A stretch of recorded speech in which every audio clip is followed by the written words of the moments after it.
Shalom, shalom. Welcome to another Scripture Nuggets with Restores the Truth. Today's Scripture Nugget is from the Torah portion, TeTze, which means to go forth or when you go forth. It is based on the book of Devarim, commonly called Deuteronomy, chapter 21, verse 10 through chapter 25, verse 19. When you go forth. Now, before we begin, it's going to be a little different in this particular scripture nugget. But before we get into the scripture nuggets, I want to ask the community a question. Which 10 commandments do you adhere to? Which 10 commandments do you adhere to? Now, some look at Shemot, Exodus chapter 20, and look at those 10 commandments, and they dwell just on that 10 commandments. But that is the overview 10 commandments, what we call the overview, because it gives the 10. There's no deep elaboration, there's no deep definition. And then there is a more detailed 10 commandments in Shemot, the same book, Exodus chapter 34. It gives a more detailed. So that's why we're asking, which 10 commandments do you adhere to? The overview in chapter 20 or the detailed in chapter 30?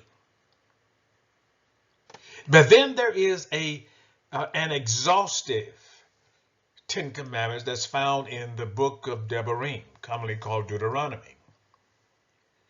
So which do you adhere to? Remember the overview 10 commandments, that was the first set of tablets. When Moshe came down, he eventually broke those 10 commandments, those stones. So he went back up, and when he came back down, then he explained in a little more detailed point of view, if you will, the 10 commandments. And you'll find things in the 10 commandments on the detailed version in Shemot chapter 34 that you don't see discussed in Shemot Exodus chapter 20. So are these different 10 commandments, or are they the same?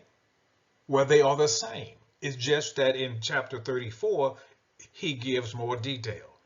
However, he goes further in Devarim and gives an exhaustive explanation or understanding of the 10 words, the 10 commandments. And that begins in Devarim chapter 5 forward through the end of the book of Devarim. So I'm asking that question because this is a lead into today's scripture nuggets. Again, today's scripture nugget is based upon the Torah portion, TeTze, or TeTze. It begins in Devarim chapter 21, verse 10, and it ends in Devarim chapter 25, verse 19. In this Torah portion, TeTze means when you go forth or when you go out to, in some translation. So it begins in verse 10, chapter 21, it says, when you go forth to war. It ends in Devarim chapter 25, verse 19, still talking about the war, but it's also talking about the inheritance and also blotting out. It begins by going forth to war, and it ends by blotting out who? Amalek. Blot out, Makah, the remembrance of Amalek from under Shamayim, so that we won't forget what Amalek did when they attacked the weak and the feeble and the young, who was in the rear of the camp, and that's who they attacked. However, TeTze, going forth to war, is more than just battling the external forces, but is also battling internally within our Torah Observing Community. And you'll hear me say that several times, the Torah Observing community, because that's what we're going to focus on within this scripture nugget. Not outside the Torah community, but within. So when you go forth, TeTze, it has the Hebrew word or the Hebrew word, yatsah, which means to go out. It means to go forth, but it also means I am coming out, I'm going forth towards something. I'm going forward. I'm going forward. Something is being set up.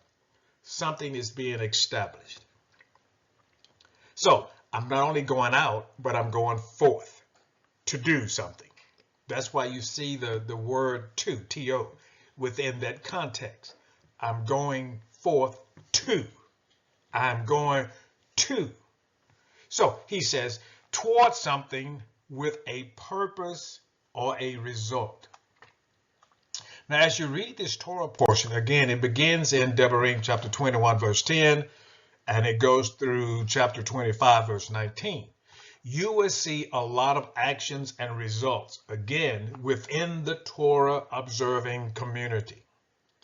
Now, that Torah observing community, it could be whether you have 2, whether you have 3, whether you have 10, whether you have 100 that is observing the Torah within your community. And what we mean about community, those who you establish Shabbat with, those who you interact with on a yom-to-yom basis, and even on Shabbat and during feast times.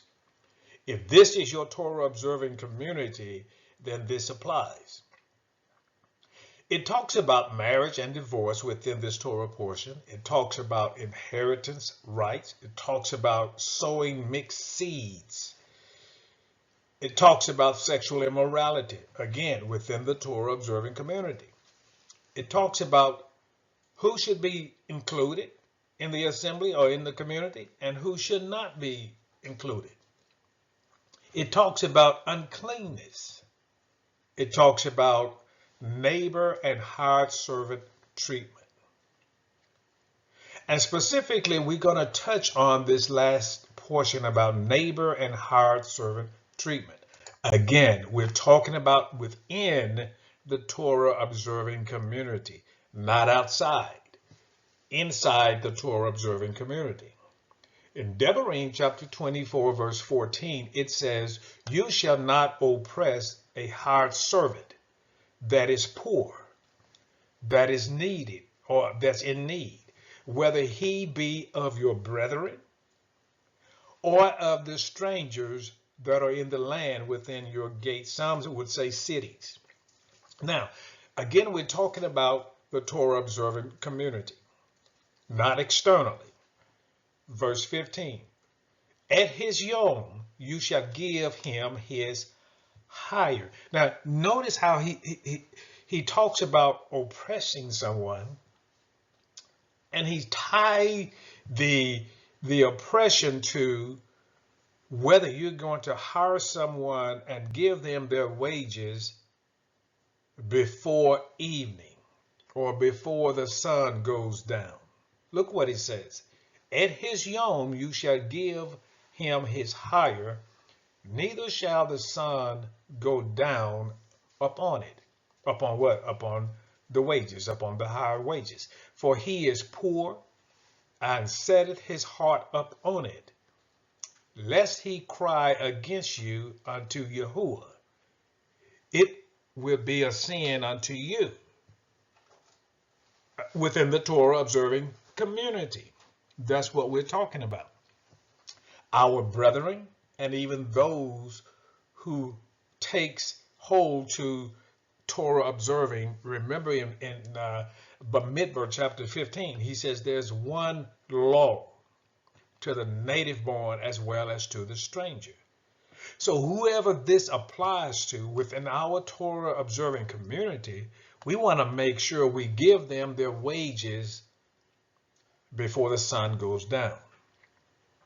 That word oppress has an Hebrew word ashak, which means to press, defraud, but it also means to do violence against or to exploit.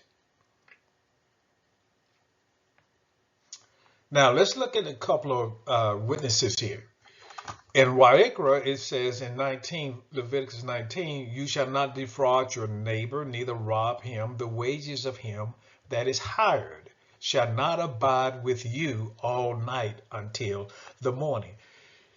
If you understand the Hebrew culture was there would be a day wage. You hired someone based upon a daily wage, not upon the cost of a project, not according to the terms of the one that is doing the hiring or doing those or requiring those or asking those to come and help build or help work their field. It's about a day's wage. They understood that principle, a day's wage, because you had to purchase food, you had to do this, and so forth. But look what it says. It shall not abide with you all night until the morning. Proverbs chapter 22. He that oppresses the poor to increase his riches, and he that giveth to the rich shall surely come to want. And I love what it says here in Malachi chapter 3 verse 5. And I will come near to you, this is Yahuwah speaking, to judgment, and I will be a swift witness against who? Against the sorcerers, against idolaters, against false swearers, against those that oppress the hireling in his wages, the widow, and the fatherless, and that turn aside the stranger from his right. And fear not me, says Yahuwah Shavuot. Now, let's look at this for a moment here. The stranger from his right. That tells you as a Hebrew or a Israelite or an Hebrew person, if you are Torah observant, you should know that a stranger from his right is dealing with being hired. Just like you would treat your brother, the Torah observant brother, you treat the Torah observant stranger the same. You may hire the stranger, but then pay him his wages before the sun goes down. Again, we're saying within the Torah observing community, whether you have two, because where two or three are gathered, he's in the midst, whether there's 5, whether there's 50, whether there are 100 people within who you fellowship with as Torah observing people or brethren. He says that I am Yahuwah Shavuot. He is Yahuwah of the host, the whole house of Yasharal, even those strangers who are here with us. And when I say here, within the Torah observing community. Again, your community could be 2, 5, 50, or 10, or 100. Whoever you Shabbat with, whoever you study Torah with, whoever you feast with, that's your Torah observing community. Now let's look at something Mashiach says in Netanyahu chapter 20. Now it begins in verse 1. We're not going to read all of that, but I want to give you an overview, and then I want to bring in the last portion of it. In Netanyahu chapter 20, Mashiach lays an example of the reign of Shamayim. One translation says the kingdom of Shamayim. But nonetheless, when we're talking about the reign of Shamayim, we're talking about here among the community, our Torah observing community, upon where we dwell, who we interact with, how we go about carrying out the instructions of Yahuwah here in the earth. Now, in this case, he gives an example of a householder who goes out and hires someone to go out and get brethren to work their field. Some he went out that morning, some he went out on the 3rd hour, some the 6th hour, some the ninth hour, and then at the end, some on the 11th hour, which is near the end of the yom, before nightfall. And what he does, he gives them a promise: whatever is right, I will pay you. And again, this is a Hebrew term. Whatever is right, that's the daily wage. Whatever is right. And at that time, it would be what we call a penny or a denarii or something like of that fashion, but it equals up to a daily wage. They didn't have at that time various steps or various pay scales, if we could say that. It was a daily wage. Everyone understood what a daily wage was at that time within the Torah Observing Community. Now, look what it says in verse 8. So when evening was come, when evening, the same day, because I'm giving you your daily wage. Now, the reason the Most High loves the daily wage is because it assists the poor, it assists the needy. You don't degrade a person. You don't make them feel less than. Remember, we are a Torah observing community. We express the heart of Yahuwah. We walk in the heart of Yahuwah. So he says, so when evening was come, the master of the vineyard said unto his steward, call the laborers, the hired servants, and give them their hire. And I love this last part. He says, beginning from the last unto the first. Now, why would he give the last, who only came in the 11th hour, and they stopped at the 12th hour? Why would he give them their hire first? What about the brethren who was hired early that morning? What about the brother that was hired at 3?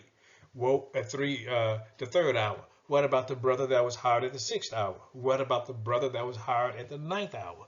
Why give the 11th hour brother his wage first? Because if you hold on to a wage, a poor or needy person becomes oppressed. Their mental state, their heart becomes depressed. So you want to include them and show them you are just as valuable, even though you only came in at the last hour and you only worked 1 hour. You are just as valuable as the one that we hired early that morning or at the 3rd hour. You're just as valuable. So we have to build up those who are the widow. Remember we read that. The fatherless. Those that are oppressed. The poor, the needy. So that's the reason. We all have to have that same mindset. Remember, he is Yahuwah Saviot. So what we're trying to do is bring everyone into the understanding that you're needed, you're valuable. The brethren and the stranger.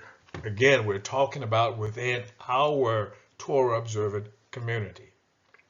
Those who we Shabbat with, those who we Moedim or have feasts with, those we interact for, whether we hire them for this or use them for that, it doesn't matter. As a Torah observer, I treat them with respect. Now, a similar situation happened in the book of what commonly called James, but his name is Jacob, in Jacob chapter 5. And you can read that beginning in verse 1, but we're not going to, again, not read the whole thing.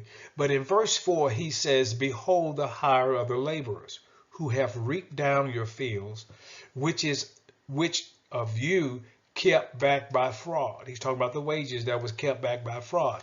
He says, crieth. In other words, the laborer is crying. And the cries of them which have reaped or entered into the ears of Yahuwah Shavuot. So we have to be careful how we treat each other within our Torah observing community, including what is commonly called strangers. And the only reason they're called strangers is because they may not be per se direct lineage of the seed of Yaakov, but they are in the Torah observing community. And as long as they're in the Torah observing community, we treat them one law to the native born as unto the stranger. So what is this scripture nugget? What is this all about? In today's scripture nugget, we have to look at the whole purpose of the book of Devarim. We're not just talking about, even though this is the focus of it or the title of TeTze, when you go forth. Remember, we're also going forth for a purpose, for a result. So the purpose of the whole book of Devarim is to bring in the exhaustive version of the Torah, of the Ten Commandments. So it is to establish a Torah culture in our Torah observing communities. You see, a lot of times we have a Torah observing community, but we really haven't developed that Torah culture. Some can say, well, I observe the Torah, but have you established a Torah culture? A Torah culture in our Torah observing communities leads to obedience to Yahuwah and right ruling when we interact with each other as we TeTze or go forth. Number two, you cannot embrace the Ten Commandments overview in Shemot chapter 20 without embracing the detailed Ten Commandments in Shemot chapter 34. And you cannot embrace the detailed Ten Commandments in Shemot chapter 34 without the exhaustive Ten Commandments expressed in the book called the Words, or in the book that we call Deuteronomy, in the book under Hebrew we call Devar or Devarim, the words.